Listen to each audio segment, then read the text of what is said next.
स्वागत है आपका आपके अपने चैनल देसी धमाका में। सीरियल गुम है किसी के प्यार में। अब ईशान को बबर पाटिल ने अपने बबर में फंसा ही लिया है। उसने ईशान के ऊपर इतना अच्छा केस बनाया है कि राव साहिब और निशिकांत चाहकर भी ईशान को बिल नहीं करा पा रहे हैं, क्योंकि उनके पास कोई सबूत ही नहीं है।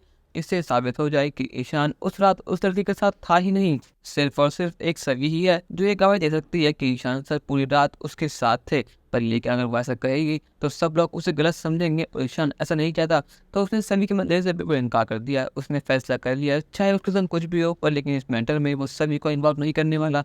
पर लेकिन जब बात सभी के प्यार के ऊपर या ईशान के ऊपर आती है तो सभी सारी हदें पार कर देने वाली है।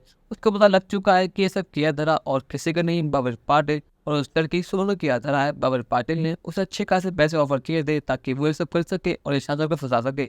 पर लेकिन बबर पाटिल ने भी कच्चे गोली नहीं खेली। उसने यहाँ पर सुमन को छुपा दिया है ताकि उसे कोई ढूंढ ना पाए और वह सारा राज ना खोल पाए, क्योंकि उसे अब ईशान की खातिरदारी करनी है। उसे ईशान को अच्छा सबक सिखाना है कि अगर उसकी सभी के पास हो गया तो उसको क्या हाल करेगा। इसी के चलते उसने सब किया है। पर लेकिन सभी अपने दुश्मनों को कहीं से ढूंढ निकालती है, फिर चाहे वो पता लोक में क्यों ना हो, चाहे फिर वो आसमान में क्यों ना हो, यहाँ पर सभी उन ढूंढ निकालती है। और आज सभी ने ऐसा ही करा। उसने सुमन को ढूंढ लिया है और सुमन में लगा है दो चाटे, और चाटे लगते के साथ ही सोनू ने साथ चुगल दिया है कि कैसे बबर पाटिल ने उसको पैसे दिए थे, कैसे बबर पाटिल ने उसको धमकाया था कि अगर उसने उसकी बात नहीं मानी तो वो उसे घर बस बता देगा कि तुम कहाँ पर हो, क्या कर रही हो, और जो सपना तुम्हें यहाँ पर लेके आई है पढ़ाई करने का वो पूरा कभी नहीं हो पाएगा। तो सुमन ने बबर पाटिल की पावर के आगे घुटने टेक दिया और ये झूठ बोल दिया। ये सुनने के बाद तो सभी सुमन में दूटा टोन लगाती है और कहती है कि तुम्हें अब ये के भी पेशेंट चलना होगा, तुम्हें सबके सामने गवाही देनी होगी, वरना मुझसे बुरा और कोई नहीं होगा। और यहाँ पर सभी उसका हाथ पकड़ कर ले जाते हैं पुलिस स्टेशन। या सुमन को सभी के साथ देखकर बबर पाटिल के तो होश उड़ जाते हैं। उसको यकीन नहीं होता कि सुमन सभी के साथ है।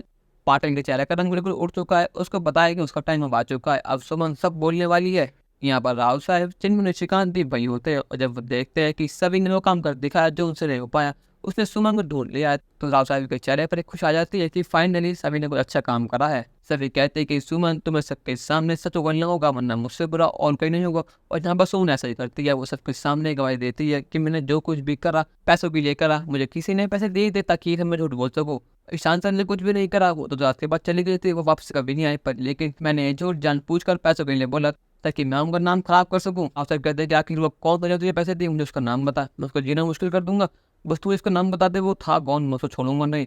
यहाँ पर सुमन जैसे ही बोलने वाली होती है, यहाँ पार्टी बीच में आता कहते राव साहब आप शांत रहिए, अब बात मैं करूंगा।